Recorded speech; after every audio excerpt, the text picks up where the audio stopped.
ദൈവത്തിന് സ്തോത്രം. വീണ്ടും ദൈവവചനത്തിന് സന്നിധിയിലേക്ക് നമുക്ക് കടന്നു വരാം. എബ്രായർക്ക് ലേഖനം 10-ാം അധ്യായത്തിൻ്റെ 39-ാമത്തെ വാക്യം വളരെ മനോഹരമായ ഒരു വാക്യമാണ്. നാമോ നാശത്തിലേക്ക് പിന്മാറുന്നവരുടെ കൂട്ടത്തിലല്ല, വിശ്വസിച്ച് ജീവരക്ഷ പ്രാപിക്കുന്നവരുടെ കൂട്ടത്തിലത്രേ ആകുന്നു. ദൈവത്തിന് സ്തോത്രം. അവിടെ രണ്ട് കാര്യമാണ് പറയുന്നത്. നാശത്തിലേക്ക് പിന്മാറ്റം, അങ്ങനെ ഒരു ആൾക്കാരുണ്ട്, ഒരു കൂട്ടം ആൾക്കാർ അവർ നാശത്തിലേക്ക് പോവുകയാണ്. അതിൻ്റെ ഒരു കാരണമുണ്ട്, പിന്മാറിയവരാണ്. മറ്റേത് വിശ്വസിച്ച് ജീവരക്ഷ പ്രാപിക്കുന്ന രണ്ട് കൂട്ടരാണ്. എക്കാലത്തും ഉണ്ട് പ്രിയപ്പെട്ടവർ, നെല്ലും പതിരും എക്കാലത്തും ഉണ്ട്. നെല്ലും പതിരും ഒരുമിച്ചാണ് ജീവിക്കുന്നത്. അവിടെയാണ് നെല്ലിൻ്റെ പ്രസക്തി വരുന്നത്. ആദ്യമൊന്നും കാണത്തില്ല, മനസ്സിലാകത്തില്ലായിരിക്കും. പക്ഷേ നല്ല കൃഷിക്കാരന് നെല്ല് ഏതാ പതിരേതാന്ന് അറിയാൻ പറ്റും. അതാണ് ഇവിടെ പറയുന്ന രണ്ട് കൂട്ടം ആൾക്കാരെ കുറിച്ച് ദൈവത്തിൻ്റെ ആത്മാവ് വ്യക്തമായിട്ട് നാശത്തിലേക്ക് പിന്മാറുന്ന കൂട്ടം, വിശ്വസിച്ച് ജീവരക്ഷ പ്രാപിക്കുന്ന വേറൊരു കൂട്ടം. ഞാനിത് പറയുമ്പോൾ തന്നെ വളരെ ഗൗരവമേറിയ ഒരു കാര്യമായതുകൊണ്ട് ദയവായിട്ട് എൻ്റെ പ്രിയപ്പെട്ട സഹോദരങ്ങളൊന്ന് മനസ്സിലാക്കണം. എൻ്റെ ജീവിതയാത്ര എങ്ങോട്ടാണ്? ഞാൻ പാട്ട് പാടുന്നു, ജീവിതയാത്രക്കാരാ കാലടികൾ എങ്ങോട്ട് എന്നൊക്കെയുള്ള പാട്ടൊക്കെ പാടുന്നുണ്ട്. മറ്റുള്ളവരോടാണ് അത് പറയുന്നത്, പക്ഷേ എന്നോടല്ല അത് പറയുന്നത്. എൻ്റെ ജീവിതയാത്ര എങ്ങോട്ടാണ്? അത് നാശത്തിലേക്ക് പോകുന്ന വഴി കൂടെയാണോ പോകുന്നത്? ഒരു ചെറിയ ഡീവിയേഷൻ ഉണ്ടെങ്കിൽ പെട്ടെന്ന് അറിയത്തില്ല. അങ്ങ് ചെന്തി കഴിയുമ്പോഴേ അറിയത്തുള്ളൂ മാറിപ്പോയെന്നുള്ളത്. പിശാചിൻ്റെ ഏറ്റവും വലിയ കണി എന്ന് ഞാൻ ചോദിച്ചു കഴിഞ്ഞാൽ ആത്മീയ പരിവേഷം കാണും. കണ്ടാലും തെറ്റാൻ തോന്നുമില്ല. തെറ്റെല്ലാം എന്ന് തോന്നുന്ന രീതി കൂടെ പിശാച് നമ്മളെ തിരിക്കുള്ളൂ. അത് ഏദൻ തോട്ടത്തിൽ വെച്ച് തന്നെ സംഭവിക്കുന്ന ഒരു കാര്യമാണ്. കേട്ടാൽ നല്ല മനോഹരമാണ്. ദൈവം പറഞ്ഞതിനേക്കാളും നല്ലതായിട്ടുള്ളൊരു വചനമായിട്ടാണ് പിശാച് അവയ്ക്ക് പറഞ്ഞു കൊടുത്തിരിക്കുന്നത്. ദൈവത്തെക്കാൾ നല്ല ഉപദേശം തരാൻ പറ്റുന്ന ഒരാൾ. എപ്പോഴും മനുഷ്യൻ്റെ ജിജ്ഞാസ കൂട്ടുക, അവൻ്റെ ഭാവിയെക്കുറിച്ചുള്ള സ്വപ്നങ്ങൾ കൊടുക്കുക, അവൻ്റെ വെൽബീയിങ്ങിനെ ആകാംക്ഷയുള്ള ഒരാൾക്ക് അവന് തീരുമാനം കൊടുക്കുക. ഇതെല്ലാം പിശാചിൻ്റെ ചില തന്ത്രങ്ങളാണ്. നല്ലത് ഭൗതികമായ കാഴ്ചപ്പാടിലേക്ക് കൊണ്ടുപോവുക. ആത്മാവിൻ്റെ കാര്യത്തെക്കാൾ ഭൗതികമായ നന്മയിലേക്ക് അവനെ ഡൈവേർട്ട് ചെയ്യുക എന്നുള്ളതാണ് പിശാചിൻ്റെ ഏറ്റവും വലിയ തന്ത്രം. ഇവിടെ പറയുന്നു നാശത്തിലേക്ക് പിന്മാറുന്ന ഒരു കൂട്ടം. അത് വലിയൊരു കൂട്ടമാണ്. കർത്താവ് തന്നെ പറഞ്ഞിട്ടുണ്ട്, നാശത്തിലേക്ക് പോകുന്ന വാതിൽ വീതിയുള്ളതും വഴി വിശാലവും അതിൽ കൂടെ കടക്കുന്നവർ അനേകരുമാണ്.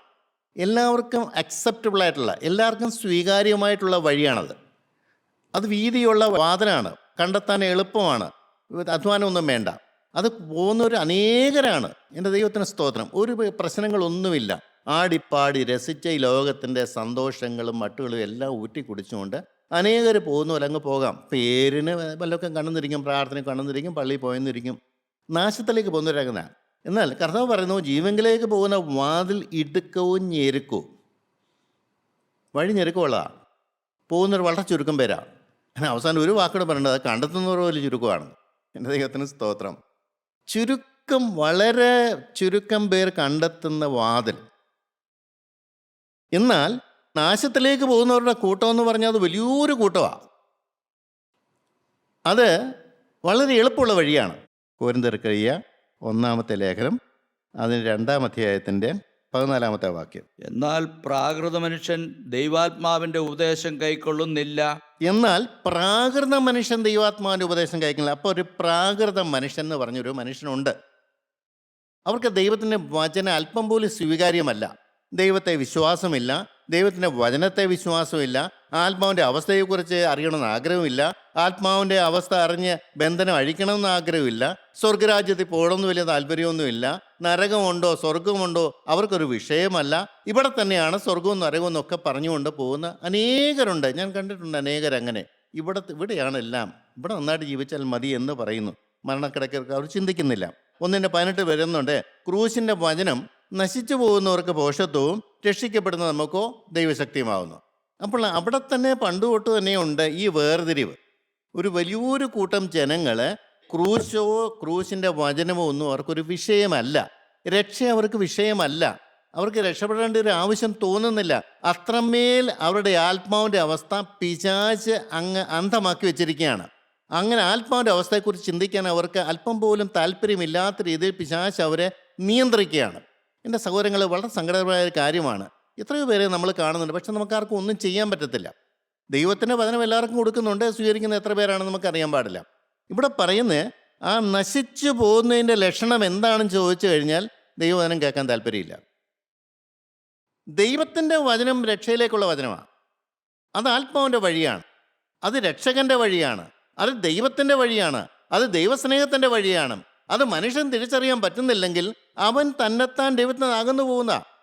മനോഹരമായ ഒരു വാക്യമുണ്ട്, ന്യായവിധി എന്നതോ വെളിച്ചം ലോകത്തിൽ വന്നിട്ടും മനുഷ്യൻ്റെ പ്രവൃത്തി ദോഷമുള്ളതാകിയാൽ അവർ വെളിച്ചത്തേക്കാൾ അധികം ഇരുളിനെ സ്നേഹിച്ച തന്നെ. ഒരു മനുഷ്യൻ അവൻ തന്നെത്താൻ ന്യായവിധിയിലേക്ക് പോവുകയാണ്. എപ്പോഴാ? വെളിച്ചം വന്നു. വെളിച്ചം എന്ന് പറഞ്ഞാൽ യേശു ക്രിസ്തു വന്നു. ഇന്നത്തെ കാലഘട്ടത്തിൽ പറഞ്ഞാൽ വചനം, ദൈവത്തിൻ്റെ ശക്തിയേറിയ വചനം. വചനമാണ് വെളിച്ചം. മനുഷ്യനെ വെളിച്ചത്തിലേക്ക് നയിക്കുന്ന വചനത്തിൽ കൂടിയാണ്. വചനം വായിക്കുമ്പോൾ, വചനം കേൾക്കുമ്പോൾ, വചനം അനുസരിക്കാൻ തീരുമാനമെടുക്കുമ്പോൾ ആ ദൈവത്തിൻ്റെ വചനം കാലിന് ദീപമാണ്.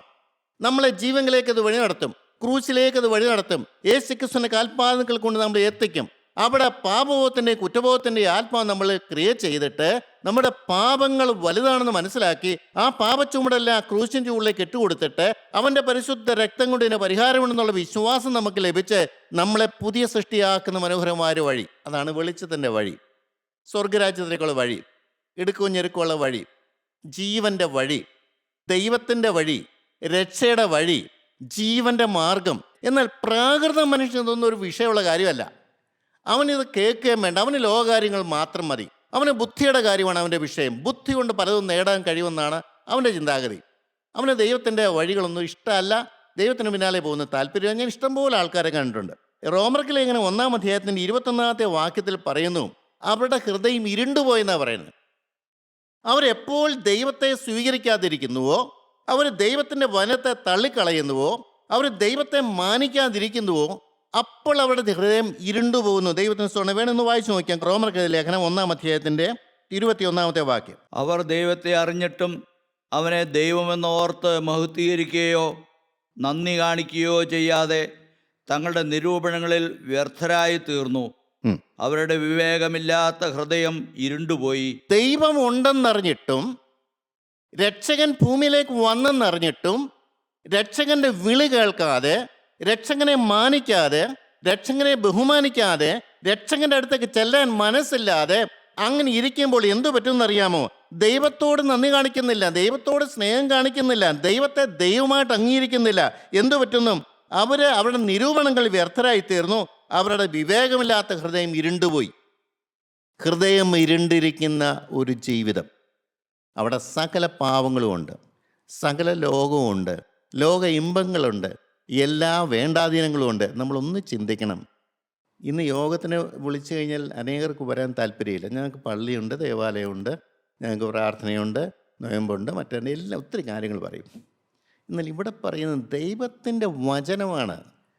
ദൈവത്തിൻ്റെ വചനത്തോടൊരാകർഷണം കിട്ടുന്നില്ലെങ്കിൽ, ആകർഷണം ഇല്ലെങ്കിൽ പോലും ആരെങ്കിലും ഒന്ന് വിളിക്കുമ്പോഴൊന്ന് വന്ന് വചനം കേൾക്കാൻ ഒരു താല്പര്യം കാണിക്കുന്നില്ലെങ്കിൽ ദൈവം അവനോടുള്ള അവൻ്റെ ആ നോട്ടം അങ്ങ് മാറിപ്പോകും. അവരുടെ ഹൃദയം ഇരുണ്ടുപോകും. സകല വേണ്ടാധീനവും ഉള്ളതാണ്. ആ വേണ്ടാധീനമുള്ള മനുഷ്യനാണെങ്കിലും അവന് വെളിച്ചം കൊടുത്ത് അവനെ രക്ഷിക്കാൻ ദൈവത്തിന് ആഗ്രഹവും പരിപാടിയുമുണ്ട്. അതിനാണ് വചനസൂക്ഷ വെച്ചിരിക്കുന്നത്. എത്രയോ രൂപ മുടക്കിയാണ് നമ്മളൊരു വചനസൂക്ഷയ്ക്കുള്ള കാര്യങ്ങളെല്ലാം ക്രമീകരിക്കുന്നത്. ജനം വചനം കേൾക്കണം, അവരുടെ അവസ്ഥ എന്താണെന്ന് മനസ്സിലാക്കണം. അവരുടെ അവസ്ഥയിൽ നിന്ന് അവരെ പിന്തിരിപ്പിച്ച് ദൈവത്തിൻ്റെ ആദായപ്പെടുത്താൻ യേശു ക്രിസ്തുവിൻ്റെ ആത്മാവ് വ്യാപരിക്കുന്നുള്ള ബോധം അവർക്ക് കിട്ടണം. വെളിച്ചം അവർക്ക് പകർന്നു കൊടുക്കണം. ന്യായത അവരുടെ ജീവിതത്തിൽ നിന്ന് മാറ്റി കൊടുക്കണം. ഇരുണ്ട ഹൃദയം, അതാണ് പ്രാകൃത മനുഷ്യൻ്റെ പ്രത്യേകത. 1:24 വായിച്ച് നോക്കിയാൽ അറിയാം. 1:24 വായിച്ചേ. അതുകൊണ്ട് ദൈവം അവരെ തങ്ങളുടെ ഹൃദയങ്ങളിലെ മോഹങ്ങളിൽ സ്വന്തം ശരീരങ്ങളെ തമ്മിൽ തമ്മിൽ അവമാനിക്കേണ്ടതിന് അശുദ്ധിയിൽ ഏൽപ്പിച്ചു. അശുദ്ധിയിലേക്ക് ഏൽപ്പിക്കുന്ന ഒരു അവസ്ഥയുണ്ട്. അശുദ്ധിയാണ് അവരുടെ ദൈവം. അശുദ്ധി കാണുക, അശുദ്ധി കേൾക്കുക, അശുദ്ധി ചിന്തിക്കുക, അശുദ്ധി പ്രവർത്തിക്കുക, അതിനുവേണ്ടി ദാഹത്തോട് ഓടി നടക്കുക, പേപ്പട്ടിയെപ്പോലെ ഓടി നടക്കുക, അശുദ്ധിക്ക് വേണ്ടി ജീവിതം വേർതിരിച്ചൊരു മനുഷ്യൻ. അതെന്താ? ദൈവം അവരെ കൈവിട്ട് കഴിയുമ്പോഴാണ്. ദൈവം അവരെ വിളിക്കുമ്പോൾ ആ വിളി സ്വീകരിക്കാതെ അവര് ദൈവത്തിന് വിരുദ്ധമായിട്ട് ജീവിക്കുമ്പോൾ അവർ എന്തു പറ്റുന്നു? അവരുടെ ഹൃദയം അശുദ്ധിയിൽ രസിക്കാൻ താല്പര്യമുള്ളതായിത്തീരുന്നു. പാപം വിടാൻ അവർക്ക് മനസ്സിലാത്ത രീതിയിൽ ദൈവത്തിൻ്റെ കൃപ അവരിൽ നമുക്ക് മാറിപ്പോകുന്നു. ദൈവത്തിൻ്റെ സ്നേഹം അവരിൽ നിന്ന് മാറിപ്പോകുന്നു. അവർക്ക് പിന്നെ ഒരേ ഒരു ലക്ഷ്യമാണ് അശുദ്ധി. റോമർ 1:28. ദൈവത്തെ പരിജ്ഞാനത്തിൽ ധരിപ്പാൻ ഇഷ്ടമില്ലാഞ്ഞതിന് തക്കവണ്ണം ദൈവം അവരെ ഉചിതമല്ലാത്തത് ചെയ്യുവാൻ നികൃഷ്ടബുദ്ധിയിൽ ഏൽപ്പിച്ചു. നികൃഷ്ട ബുദ്ധി, നമ്മൾ വേറെ എങ്ങും കാണാത്തൊരു വാക്കാണ് നികൃഷ്ട ബുദ്ധി എന്ന് പറഞ്ഞാൽ. താഴെ കുറേ പാവങ്ങളുടെ ലിസ്റ്റ് എഴുതിയിട്ടുണ്ട്, ഞാൻ ഇവിടെ അത് വായിക്കുന്നില്ല. ആ സകല പാപവും ചെയ്യാൻ ആർത്തിയോടെ നിൽക്കുന്ന ഒരു മനുഷ്യൻ്റെ ബുദ്ധിയാണ് നികൃഷ്ട ബുദ്ധി. പാപത്തിനു വേണ്ടി വേർതിരിക്കപ്പെട്ട മനുഷ്യൻ, ലോകത്തിനു വേണ്ടി വേർതിരിക്കപ്പെട്ട മനുഷ്യൻ, ജഡീയ ഇമ്പങ്ങൾക്ക് വേണ്ടി വേർതിരിക്കപ്പെട്ട മനുഷ്യൻ, ലോകമേ ശരണമെന്ന് പറഞ്ഞുകൊണ്ട് നടക്കുന്ന മനുഷ്യൻ, പണത്തിന് പിന്നാലെ എന്തും ചെയ്യാൻ മടിയില്ലാത്ത മനുഷ്യൻ, പാപം ജീവിതത്തിലുണ്ടെന്ന് അറിഞ്ഞിട്ടും പാപത്തെ തൊടാൻ മനസ്സില്ലാതെ, പാപത്തെ കത്തിവെക്കാൻ മനസ്സില്ലാതെ ലോകത്തിൻ്റെ ഇമ്പങ്ങളുടെ പിന്നാലെ പോകുന്ന മനുഷ്യൻ നികൃഷ്ട ബുദ്ധി. ഒന്ന്, ഈ പ്രാകൃത മനുഷ്യൻ്റെ കാര്യമാണ് പറഞ്ഞ് അവൻ വചനം കൈക്കൊള്ളുകയില്ല, അവൻ്റെ ഹൃദയം ഇരുണ്ട് കിടക്കുകയാണ്. 3, അവൻ അശുദ്ധി ലസിക്കുന്നവനാണ്. 4, നികൃഷ്ട ബുദ്ധി മാത്രമുള്ളൊരു മനുഷ്യൻ. അതാണ് ഞാൻ പറഞ്ഞിരിക്കുന്നത്, നാശത്തിലേക്ക് പോകുന്ന വലിയൊരു കൂട്ടം ജനം. പുറമേ മാന്യരാണ്, വിദ്യാഭ്യാസമുണ്ട്, അവർ പുറമേ മനുഷ്യർ അംഗീകരിക്കുന്നവരാണ്, ചിലപ്പോൾ ബുദ്ധിജീവികളുമായിരിക്കും. ഞാനൊരു കാര്യം പ്രത്യേകം ശ്രദ്ധിച്ചേ, ഈ ദൈവത്തെ നിഷേധിക്കുന്നവർക്ക് പ്രത്യേകിച്ചൊരു ബുദ്ധി കൂടുതലുണ്ട്. എനിക്ക് അനേക അനുഭവങ്ങൾ അറിയാം, നല്ല ബുദ്ധി. നീയുടെ ഒരു പെങ്കച്ചനോട് ചോദിച്ചു, സാറേ ഞാനൊരു സംശയം ചോദിച്ചോട്ടെ, ഞാൻ ഈ കൂട്ടായ്മയിൽ ആളുകളായിട്ടിരിക്കുന്നു, ഞാൻ നന്നായിട്ട് പഠിക്കുന്നുണ്ട്, എനിക്ക് എൻട്രൻസിന് അഡ്മിഷൻ കിട്ടേണ്ടതായിരുന്നു, പടിവാതിക്ക് വെച്ച് അങ്ങ് പോയി. എന്നാൽ ദൈവമില്ല ദേവനുമില്ല എന്ന് പറഞ്ഞ് നടക്കുന്നവർക്കൊക്കെ നല്ല ബുദ്ധിയും അവർക്ക് അഡ്മിഷൻ കിട്ടുന്നു. എന്താ ഇതിന് രഹസ്യം? സ്വാഭാവികമായിട്ട് എല്ലാവരും ചോദിക്കുന്നൊരു ചോദ്യമാണ്. എൻ്റെ ദൈവത്തിന് സ്തോത്രം. പ്രിയപ്പെട്ടവരെയും മനസ്സിലാക്കാൻ വളരെ പ്രയാസം. ആ കുഞ്ഞു മനസ്സിനെ അത് പിടികിട്ടുന്നു. ഞാൻ പറഞ്ഞു, മോളെ നീ വിഷമിക്കരുത്, നിനക്കത് മനസ്സിലാക്കിക്കൊണ്ട് കുറേ കഴിയുമ്പോൾ, ഇപ്പോൾ നീ ഒരു കാര്യം മാത്രം മനസ്സിലാക്കുക, എല്ലാം നന്മയ്ക്കാണ്. അവർക്ക് ആത്മാവിൻ്റെ കാര്യം നീ ചിന്തിക്കാറുണ്ടോ? അവർക്ക് ബുദ്ധിയുണ്ട്, കഴിവുണ്ട്, അവർ ലോകപ്രകാരം എന്ന നിലവാരത്തിലേക്ക് പോകും. പക്ഷേ സ്വർഗരാജ്യം അവർ പോകുമെന്ന് ചോദിച്ചു, അതില്ല. അപ്പം നിനക്ക് ഏതാ വേണ്ടത്? സ്വർഗരാജ്യം വേണമോ അതോ നിനക്ക് ഉന്നതമായ നിലവാരം വേണോ? ഏതാ വേണ്ടത്? അപ്പോൾ അവർക്ക് മനസ്സിലായി കാര്യം ഗൗരവമാണ്. പിന്നെ ദൈവം നിനക്ക് ആവശ്യമാണേ തരൂ. നീ സ്വപ്നം കാണുന്ന കാര്യങ്ങളുണ്ടല്ലോ, പഠിക്കണമെന്നോ ഇന്നതാണെന്നോ പറഞ്ഞ കാര്യങ്ങളൊക്കെ ഉണ്ടല്ലോ, ദൈവഹിതമാണെങ്കിൽ അത് നടക്കട്ടെ, ഇല്ലെങ്കിൽ വിട്ടുകൊടുത്തരും. നിനക്ക് സമാധാനത്തോട് ചോദിച്ചാൽ പോരെ. നിൻ്റെ ആത്മാവല്ലേ പ്രധാനപ്പെട്ട കാര്യം. നീ പ്രാർത്ഥിക്കുന്ന എല്ലാം തരുന്നൊരു ദൈവമാണെന്ന് ഞാൻ പറയത്തില്ല.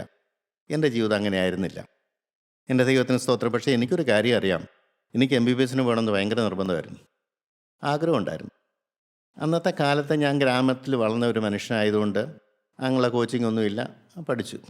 പക്ഷേ എൻ്റെ കെമിസ്ട്രി പരീക്ഷയ്ക്കകത്ത് ഒരു 9 മാർക്കിൻ്റെ പ്രാക്ടിക്കൽ എങ്ങനെയോ തെറ്റിപ്പോയി. എനിക്കറിയാൻ പാടില്ല എന്തുകൊണ്ടാണ് തെറ്റിയെന്ന്.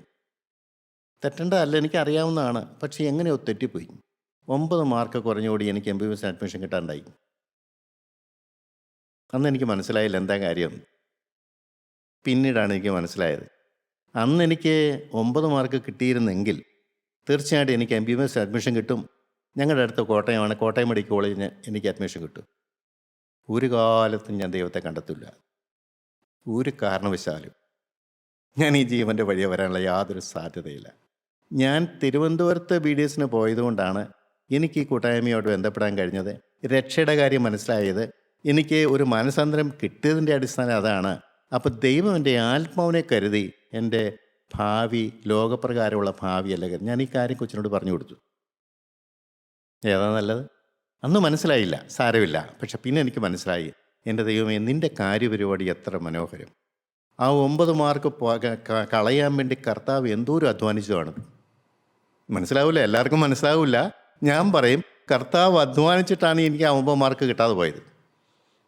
ഞാൻ വേറെ എക്കാലത്ത് ഈ ഭൂമി ജീവിച്ചിട്ട് പോകുന്നത് എനിക്കറിയാൻ പാടില്ല. അന്ന് ഞാനൊരു MBBS ഡോക്ടറായിരുന്നെങ്കിൽ. കാരണം പിന്നീടാണല്ലോ എനിക്ക് ക്യാൻസറൊക്കെ വന്നത്. ക്യാൻസറൊക്കെ വന്നാൽ MBBS ഡോക്ടർക്ക് ക്യാൻസർ ബാധിച്ചു കഴിഞ്ഞാൽ എന്തെങ്കിലും പ്രിവിലേജ് വല്ലതും ഉണ്ടോ? ഒന്നുമില്ല. ആര് തുണയ്ക്കും? മരണക്കിടക്കൽ ആര് കാണും? എൻ്റെ ദൈവത്തിന് സ്തോത്രം. പ്രിയപ്പെട്ടവരെ, ദൈവത്തിൻ്റെ കരുതൽ. ദൈവം ചിലപ്പോൾ നമ്മുടെ ഇഷ്ടത്തിന് കടകുരുന്നമായിട്ട് പ്രവർത്തിച്ചെന്നിരിക്കും, അതിപ്പോൾ മനസ്സിലാവില്ല. പക്ഷെ എൻ്റെ ഭാവിയാണ് ദൈവം നോക്കുന്നത്. ഞാൻ ദൈവസനയിൽ ഒരു കാലത്ത് ചെന്നെത്തണമെന്നുള്ള കാര്യം. 2, ഭൂമിയിൽ ജീവിക്കുമ്പോൾ സാക്ഷ്യത്തോടെ ജീവിച്ച് വചനമനുസരിക്കുന്ന ഒരു മനുഷ്യനായിട്ട് ജനങ്ങളുടെ മുമ്പിൽ ചോദ്യചിഹ്നമായി നിന്നുകൊണ്ട് ദൈവത്തിന് എൻ്റെ പ്രിയപ്പെട്ട മകനെന്ന് കാണിച്ചു കൊടുക്കാൻ ഒരാളായി നിനക്ക് നിൽക്കാൻ എനിക്ക് ആഗ്രഹമുണ്ട്. അതിന് നിനക്ക് MBBS ഒന്നും നിനക്കൊരു വിഷയമുള്ള കാര്യമല്ല, അതെൻ്റെ കാര്യമാണ്. ഇത് ആഴമേറിയ കാഴ്ചപ്പാടാണ്. ദൈവത്തിന് സ്തോത്രം. ആ കൊച്ചിന് കാര്യങ്ങളൊക്കെ മനസ്സിലായി, അതിന് സമാധാനമായി. ജീവിതം കർത്താവിന് കൊടുക്കാന്നുള്ള ഏറ്റവും പ്രധാനപ്പെട്ട കാര്യം എന്നൊക്കെ പറഞ്ഞിട്ടായി. പക്ഷേ എത്ര പേര് അംഗീകരിക്കുമെന്ന് എനിക്കറിയാൻ പാടില്ല. ഞാൻ വന്നത് പ്രാകൃത മനുഷ്യൻ, അവന് ദൈവത്തിൻ്റെ വചനം അല്പം പോലും താല്പര്യമല്ല. യേശുക്രിസ്തു ഒരു മിഥ്യയാണ്. യേശുവിൻ്റെ ക്രൂശിലെ മരണം ഒരു മണ്ടത്തരമാണ്. അങ്ങനെ പോകുന്ന വലിയൊരു കൂട്ടം, അതാണ് നാശത്തിലേക്ക് പോകുന്നു. അവിടെ ഒരു കാര്യം കർത്താവ് വ്യക്തമായിട്ട് പറയണ്ടേ, പിന്മാറുന്നവരുടെ കൂട്ടം. അതാണ് എന്നെ ചിന്തിപ്പിച്ചൊരു വിഷയം. എന്താ പിന്മാറെന്ന് പറഞ്ഞത്? ഒന്ന് ഈ പ്രാകൃത മനുഷ്യൻ, അവന് പിന്മാറ്റമൊന്നുമില്ല, അവന് വന്ന പോലെ തന്നെ ജീവിക്കും. മറ്റത് ജഡീക മനുഷ്യൻ. അത് 1 കൊരിന്ത്യർ 3-ാം അധ്യായത്തിൻ്റെ 2-ാമത്തെ വാക്യം. ഭക്ഷണമല്ല പാലത്രേ ഞാൻ നിങ്ങൾക്ക് തന്നത്, ഭക്ഷിപ്പാൻ നിങ്ങൾക്ക് കഴിവില്ലായിരുന്നു, ഇപ്പോഴും കഴിവായിട്ടില്ല, ഇന്നും നിങ്ങൾ ജഡീകന്മാരല്ലോ. അതുകൂടെ വായിച്ചു, അടുത്തോടെ വായിച്ചു. നിങ്ങളുടെ ഇടയിൽ ഈർഷ്യയും പിണക്കവും ഇരിക്കെ നിങ്ങൾ ജഡീകന്മാരും ശേഷം മനുഷ്യരെ പോലെ നടക്കുന്നവരുമല്ലയോ? ഒരുത്തൻ ഞാൻ പൗലോസിൻ്റെ പക്ഷക്കാരനെന്നും മറ്റൊരുത്തൻ ഞാൻ അപ്പല്ലോസിൻ്റെ പക്ഷക്കാരനെന്നും പറയുമ്പോൾ നിങ്ങൾ സാധാരണ മനുഷ്യരല്ലയോ? ദൈവത്തിന് സ്തോത്രം. ഇവിടെ രണ്ടാമത് പറഞ്ഞിരിക്കുന്നത് ജഡീക മനുഷ്യൻ. ഒന്ന് പ്രാകൃത മനുഷ്യൻ, 2 ജഡീക മനുഷ്യൻ. ജഡീക മനുഷ്യനാണ് ഈ പിന്മാറ്റത്തിലേക്ക് പോകുന്നത്. പ്രാകൃത മനുഷ്യന് പിന്മാറ്റമൊന്നുമില്ല, അവൻ വന്ന വഴി പോലെ തന്നെ അങ്ങ് പോകും. അവൻ്റെ പാപം കൂട്ടി കൂട്ടി കൂട്ടി കൂട്ടി അവനങ്ങ് പോകും. എന്നാൽ പിന്മാറ്റം എന്ന് പറയുന്നൊരു വാക്യം ഗൗരവമുള്ളൊരു കാര്യമാണ്. അപ്പോൾ മുമ്പിലായിരുന്നു, ഇപ്പോൾ പിന്മാറി. അതാണ് ഈ ജഡീകരെക്കുറിച്ച് പറയുന്നതിൻ്റെ കാരണം. അവർക്ക് വചനം കേട്ടവരാണ്, മാനസാന്തരം കിട്ടിയവരാണ്, ആദിസ്നേഹം ലഭിച്ചവരാണ്, തിളച്ചു നിന്നവരാണ്, സാക്ഷ്യം പറഞ്ഞവരാണ്, ദൈവത്തിന് വേണ്ടി ഓടി നടന്നവരാണ്. എന്തോ ഒരു ഉത്സാഹമായിരുന്നു അന്നത്തെ കാലത്ത്. കുറച്ച് കഴിഞ്ഞപ്പോൾ ഇവിടെ പറയുന്നുണ്ട്, ഇപ്പോഴും പാലാ കുടിക്കുന്നത്, കട്ടിയുള്ള വചനമൊന്നും അവർക്ക് സ്വീകാര്യമല്ല എന്ന് പറഞ്ഞാൽ, വേദപുസ്തകത്തിലെ മർമ്മപ്രധാനമായ കാര്യം വിട്ടുപിരിയേണ്ട കാര്യങ്ങൾ, പാപത്തോട് യാത്ര വരേണ്ട കാര്യങ്ങളൊന്നും അവർക്ക് ദഹിക്കില്ല. അവർക്ക് വെറും ഈ പ്രോസ്പെറിറ്റി ഗോസ്പൽ മതി. അവർക്ക് കർത്താവ് ഇന്ന് വന്നിട്ടുണ്ട്, എല്ലാവരും അനുഗ്രഹിക്കുന്നുണ്ട്, നിങ്ങളുടെ ബന്ധനമെല്ലാം അഴിക്കും, നിങ്ങളുടെ രോഗമൊക്കെ മാറിക്കിട്ടും, നിങ്ങളുടെ കടബാധ്യയെല്ലാം മാറിപ്പോകുമെന്ന് കേൾക്കാൻ മാത്രം താല്പര്യമുള്ളവരാണ് ഈ ജഡ്ഡികരെന്ന് പറയുന്നത്. അവർക്ക് മാനസാന്തരം കൊണ്ട് ഒരു പ്രയോജനപ്പെടുത്തിയില്ല, ദൈവസ്നേഹം കൊണ്ട് അവരെ പ്രയോജനപ്പെടുത്തിയില്ല, ആദ്യ സ്നേഹം അവർക്ക് പ്രയോജനപ്പെടുത്താൻ അവർക്ക് കഴിഞ്ഞില്ല. അത് കിട്ടി, സൗജന്യമായി കിട്ടി. ഒന്നും ചെയ്യാതെ, ഒരു തീരുമാനം എടുക്കാതെ ജീവിതം കർത്താൻ കൊടുക്കുന്നു എന്ന് പറയുമ്പോൾ ഈ ആദ്യ സ്നേഹത്തിൻ്റെ ആത്മാവ് വന്ന് വ്യാപരിച്ച് ഈ മനുഷ്യന് ഒരു മാനസാന്തരം കൊടുക്കുന്നു. ശരി, എന്തിനാണെന്നറിയാമോ? എത്ര കുഴപ്പം പിടിച്ച മനുഷ്യനാണെന്നുണ്ടെങ്കിലും ദൈവത്തിന് എന്നിൽ പ്രവർത്തിക്കാൻ പറ്റും, എൻ്റെ ബന്ധനം ദൈവത്തിന് അഴിക്കാൻ പറ്റും. ഒരു ദൈവം ജീവിക്കുന്നുണ്ട്, ഒരു ദൈവം എന്നെ സ്നേഹിക്കുന്നുണ്ട്, ആ ദൈവം എന്നെ കരുതുന്നുണ്ട്. ഒന്നുമില്ലാത്ത അവസ്ഥയിൽ ദൈവം എന്നെ മാനിച്ച് ബഹുമാനിച്ച് എനിക്ക് ആദ്യ സ്നേഹം തന്നുവെങ്കിൽ, അവൻ്റെ രക്തം കൊണ്ട് എന്നെ കഴിയുമെങ്കിൽ, അവനോട് ഞാൻ അടുത്ത് ചെന്ന് കഴിഞ്ഞാൽ അവനെ പൂർണ്ണമായി സൗഖ്യമാക്കും. സ്വർഗരാജ്യം എനിക്കുള്ളതാണെന്നുള്ള ബോധ്യം അവനുണ്ട്. എൻ്റെ പ്രിയരെ, ഇവിടെ എന്താ പറ്റുമെന്ന് പറഞ്ഞാൽ പിന്മാറ്റം വരെ സംഭവിക്കുന്നു. അവർക്ക് വില കൊടുക്കാൻ മനസ്സല്ല, പാപം വിടാൻ മനസ്സല്ല, സൗജന്യത്തിന് വേണ്ടി മാത്രം കാത്തിരിക്കും. നമുക്കറിയാം, ഇന്ന് അനേകർ യോഗത്തിന് വരുന്നുണ്ട്, ഒരു സമാധാനം കിട്ടണം. വെള്ളിയാഴ്ച നമ്മൾ കൂടുന്നുണ്ട്, ഒരു സമാധാന ആശ്വാസം കിട്ടും. കുറച്ച് ദിവസം കഴിയുമ്പോൾ അതങ്ങ് പോകും. പിന്നെ അടുത്ത വെള്ളിയാഴ്ച വരാൻ കാത്തിരിക്കുകയാണ്. എൻ്റെ പ്രിയപ്പെട്ടവരെ, അങ്ങനെ വെള്ളിയാഴ്ച കൃപയുണ്ടോ? അങ്ങനെ ഒരു കൃപ കിട്ടിയാൽ അത് നഷ്ടപ്പെടാതിരിക്കാനുള്ള കാര്യം നാം ചെയ്യണ്ടേ? ഈ കൃപ നഷ്ടപ്പെടുന്നത് എന്തുകൊണ്ടാണ്? പിശാചിൻ്റെ അവകാശം എന്നിൽ ഉള്ളത് കൊണ്ടാണ്. അത് മാറ്റാനായിട്ട് എനിക്ക് എത്ര അധ്വാനമുണ്ട്. എൻ്റെ ജീവിതത്തിൽ സാത്താൻ അവകാശം പറയുന്ന കാര്യങ്ങൾ എന്തെല്ലാമാണെന്ന് കണ്ടുപിടിച്ചിട്ട്, കർത്താവേ എനിക്കിതിന് പരിഹാരം തരണം, ഞാൻ വാക്കുകൊണ്ടെന്ന് പറഞ്ഞാലൊന്നും മാറുകയില്ല, നീ എനിക്ക് കൃപ തന്നേ പറ്റുള്ളൂ, ഇത് വേരോടെ എൻ്റെ ഹൃദയത്തിൽ നിന്ന് പറഞ്ഞു പോകണം, നിൻ്റെ ആത്മാവ് എൻ്റെ മേൽ വ്യാപരിക്കണം, ഇതെനിക്ക് വേണ്ട കർത്താവേ, ഞാൻ വെറുക്കുകയാണ്. ചില പാപങ്ങളൊക്കെ വെറുക്കുക എന്ന് വാഗുകൊണ്ട് പറയും, പക്ഷെ ഹൃദയം കൊണ്ട് വെറുക്കാൻ പറ്റില്ല. അതും ഞാൻ പഠിച്ചിട്ടുണ്ട്. അന്നേരം ഞാൻ പറയും, കർത്താവേ ഞാൻ വാഗുകൊണ്ടാണ് പറഞ്ഞത്, ഹൃദയത്തിൽ വെറുപ്പ് വന്നിട്ടില്ല, ഞാൻ എന്ത് ചെയ്യും? എൻ്റെ ഹൃദയത്തിൽ വെറുപ്പ് തരണേ, ഇതിനേക്കാൾ വലുത് നീയാണെന്നുള്ള ബോധ്യം എനിക്ക് തരണമേ, നിന്റെ സ്നേഹം കാണാനൊരു കണ്ണു തുറന്നു തരണമേ, എല്ലാം വിട്ടുപിരിഞ്ഞ് നീ മതിയെന്ന് വെക്കാൻ, എല്ലാം വിറ്റ് നിന്നെ നിധിയാന്ന് നിന്നെ വാങ്ങിക്കാനുള്ള ആ സൗഭാഗ്യം എനിക്ക് തരണമേ. കാത്തിരിക്കാൻ എത്ര പേരുണ്ട്? അധികം പേർക്ക് അതിന് മനസ്സില്ല. ഓടി കിടന്ന് വേല ചെയ്യാനൊക്കെ എല്ലാവർക്കും താല്പര്യമാണ്, പക്ഷേ ഇരുന്ന് ശുദ്ധീകരണം പ്രാപിക്കാൻ മനസ്സില്ല. അതുകൊണ്ട് എന്തു പറ്റുന്നു? പ്രിയപ്പെട്ടവരെ, ആദ്യ സ്നേഹം ലഭിച്ചവരാണെങ്കിലും ദൈവം എന്നെ വിളിച്ചതാണെന്നുള്ള ബോധ്യമില്ല, ഞാൻ എവിടെ കിടന്നവനാണെന്നുള്ള ബോധം എനിക്കില്ല. വെട്ടിയെടുത്ത പാറയും കുഴിച്ചെടുത്ത ഖനികർമ്മത്തെക്കുറിച്ചും ചിന്തിക്കുന്നൊന്നുമില്ല. എൻ്റെ ദൈവം എന്നെ സ്നേഹിച്ചെന്നുള്ള ബോധമില്ല. വലിയ കനത്ത വില കൊടുത്താണ് ദൈവം എന്നെ വീണ്ടെടുത്തുള്ള ബോധമില്ല. എനിക്ക് ദൈവത്തോട് നന്ദിയും കടപ്പാടും വരേണ്ടതാണെന്നുള്ള ബോധമില്ല. ദൈവത്തിന് സ്തോത്രം, അവർ ക്രിസ്തുവിൻ്റെ സ്നേഹം കാണുന്നില്ല. ആ ക്രിസ്തുവിൻ്റെ സ്നേഹത്തെ പ്രതിയെ നമുക്ക് പാപം ഇടാൻ പറ്റുകയുള്ളൂ. നമുക്കറിയാം, ഇസ്രായേൽ ജനങ്ങൾ യാത്ര മുന്നോട്ടാ, പക്ഷെ ഹൃദയം പുറകോട്ടാ. അങ്ങനെയുണ്ട് ക്രിസ്തു ജീവിതത്തിൽ. ആ പിന്മാറ്റത്തിൻ്റെ അടിസ്ഥാനം അതാണ്. ഹൃദയത്തിൽ മാറ്റം വരുന്നില്ല. ഞാൻ പറയാറുണ്ട്, അവർക്ക് ഭക്ഷിക്കാൻ മരുഭൂമിയിൽ കൊടുത്തത് എന്താ? മന്നയാണ്. മന്ന മാത്രമേ കൊടുത്തുള്ളൂ. ഒരു ദിവസം ഇടങ്ങഴി മന്ന കൊടുക്കും. ഞാൻ ചിന്തിക്കുകയാണ്, ഈ മന്ന മാത്രം തിന്നു കഴിഞ്ഞാൽ എങ്ങനെയാണ് ജീവിക്കണേ? ഈ മന്നയ്ക്കകത്ത് പ്രോട്ടീനുണ്ട്, കാർബോഹൈഡ്രേറ്റ് ഉണ്ട്, ഫാറ്റുണ്ട്, മിനറൽസ് ഉണ്ട്, മെറ്റൽസ് ഉണ്ട്. അത് നമുക്കറിയാൻ പാടില്ല. ഞാൻ കണ്ടിട്ടൊന്നും ഇല്ലല്ലോ. അത് അന്നത്തെ കാലത്ത് സ്വർഗത്തിൽ നിന്ന് കൊടുത്ത മന്നയ്ക്കകത്ത് ഒരു മനുഷ്യന് വേണ്ട എല്ലാ ന്യൂട്രീഷനും 40 കൊല്ലം ജീവിക്കാനുള്ള എല്ലാം ഉണ്ട്. പക്ഷേ ജനം എന്ത് പറഞ്ഞു? ഞാൻ കറച്ച് വേണം. ഇതാണ് മനുഷ്യപ്രകൃതം.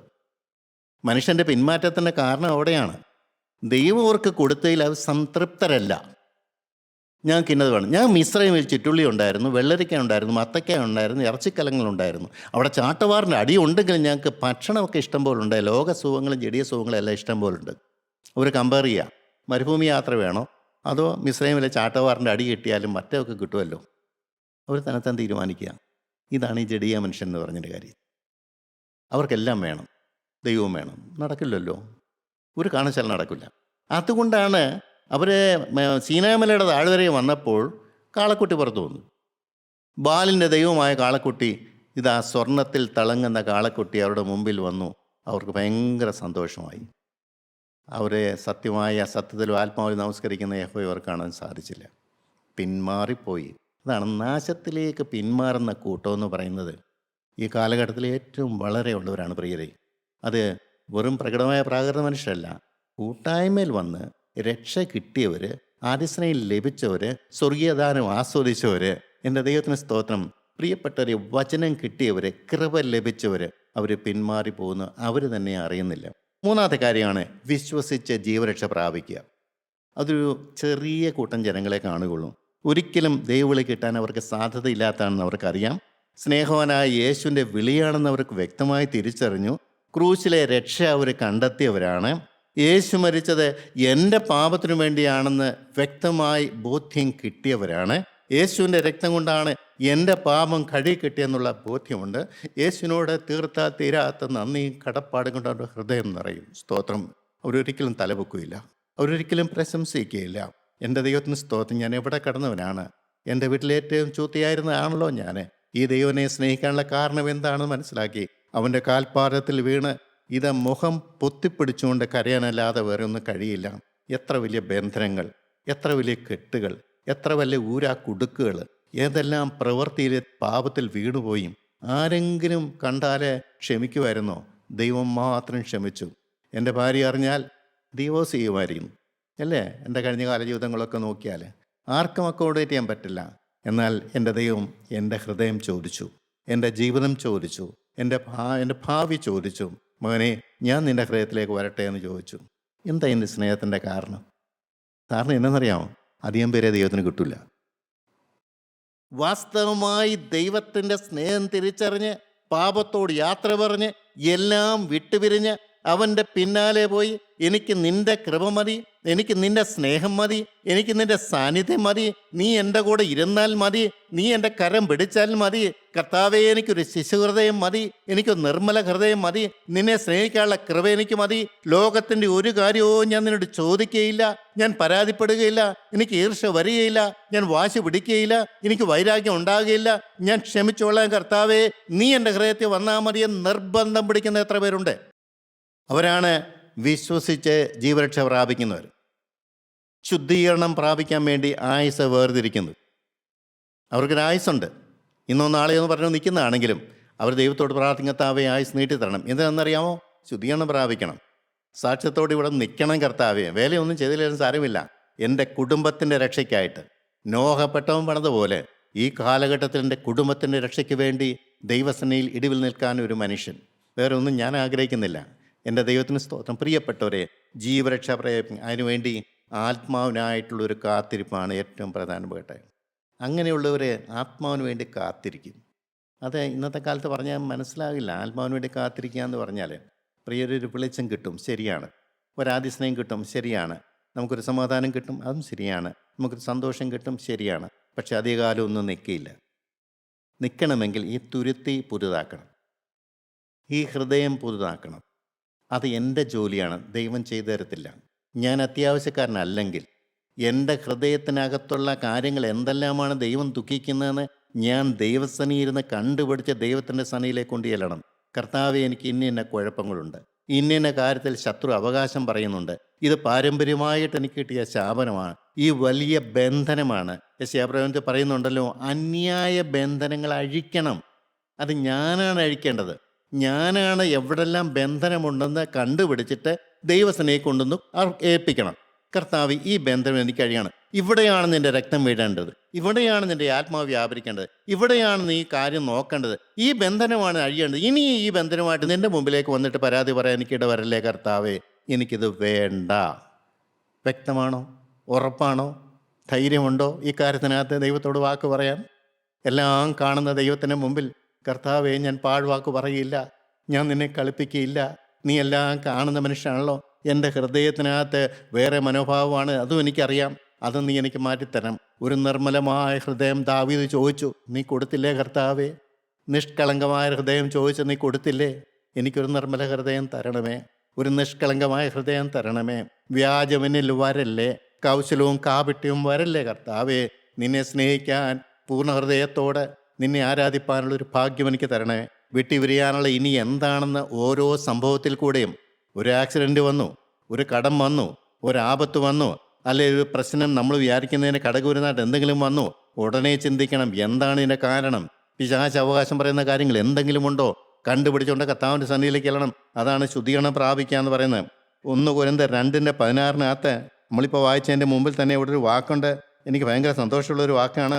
1 കൊരിന്ത്യർ 2:16. കർത്താവിൻ്റെ മനസ്സറിഞ്ഞ് അവനെ ഗ്രഹിപ്പിക്കാവുന്നവനാർ, നാമോ ക്രിസ്തുവിൻ്റെ മനസ്സുള്ളവരാകുന്നു. നാമോ ക്രിസ്തുവിൻ്റെ മനസ്സുള്ളവരാകുന്നു. അപ്പോസ്തലൻ മുൻകൂട്ടി പറയാണ്, പ്രാകൃത മനുഷ്യൻ്റെയും ജഡീയ മനുഷ്യൻ്റെയും എല്ലാം പറഞ്ഞിട്ട് പറയാണ്, നമ്മൾ ആത്മീയെന്ന് പറയുന്നത് ക്രിസ്തുവിൻ്റെ മനസ്സുള്ളവരാണ്. ക്രിസ്തുവിൻ്റെ മനസ്സ് എന്താണെന്ന് ഗ്രഹിച്ചറിഞ്ഞിട്ട് ആ മനസ്സിലേക്ക് വരാൻ വേണ്ടി അതിനുള്ള തടസ്സങ്ങൾ എന്തെല്ലാമാണെന്ന് കണ്ടുപിടിച്ചിട്ട് ക്രിസ്തുവിൻ്റെ മനസ്സ് പ്രാപിക്കാൻ വേണ്ടി കാത്തിരിക്കുന്നു. പരിശുദ്ധാത്മാവ് കാണിച്ചു തരും. എത്ര പേരെ അതിനോട് അധ്വാനിക്കുന്നുണ്ട്? ക്രിസ്തുവിൻ്റെ മനസ്സ്, ക്രിസ്തുവിൻ്റെ സാന്നിധ്യം, ക്രിസ്തുവിൻ്റെ കരം പിടിച്ചുള്ള യാത്ര, അവിടെ സമാധാനമാണ്, സന്തോഷമാണ്, ആശ്വാസമാണ്, അല്ലലില്ല, അലട്ടലില്ല. കാണാൻ ഒരാൾ മാത്രം, സുന്ദരായിരങ്ങളിലും പതിനായിരങ്ങളിലും സുന്ദരനായ ക്രിസ്തു മാത്രം. അവങ്കിലേക്ക് മാത്രം നോക്കിക്കൊണ്ട്, അവനെ മാത്രം കണ്ടുകൊണ്ട്, അവനെ മാത്രം ആരാധിച്ചുകൊണ്ട്, അവനെ മാത്രം സ്തുതിച്ചുകൊണ്ട്, അവൻ്റെ സ്നേഹത്തിൽ ലയിച്ചുകൊണ്ട് അവനോടുകൂടി ജീവിക്കുന്ന ജീവിതവും ഒരു നിമിഷം കഴിയുമ്പോൾ നമ്മൾ ഈ ഭൂമിയിൽ മാറ്റപ്പെടുകയും ചെയ്യും. ദൈവത്തിന് സ്തോത്രം. പ്രിയപ്പെട്ടവരെ, നിങ്ങൾക്കത് വേണ്ടേ? അതിനുവേണ്ടി നിങ്ങളുടെ ജീവിതം വേർതിരിക്കുക. ദൈവനാമം മാത്രം മഹത്വപ്പെടാനിടയാകട്ടെ.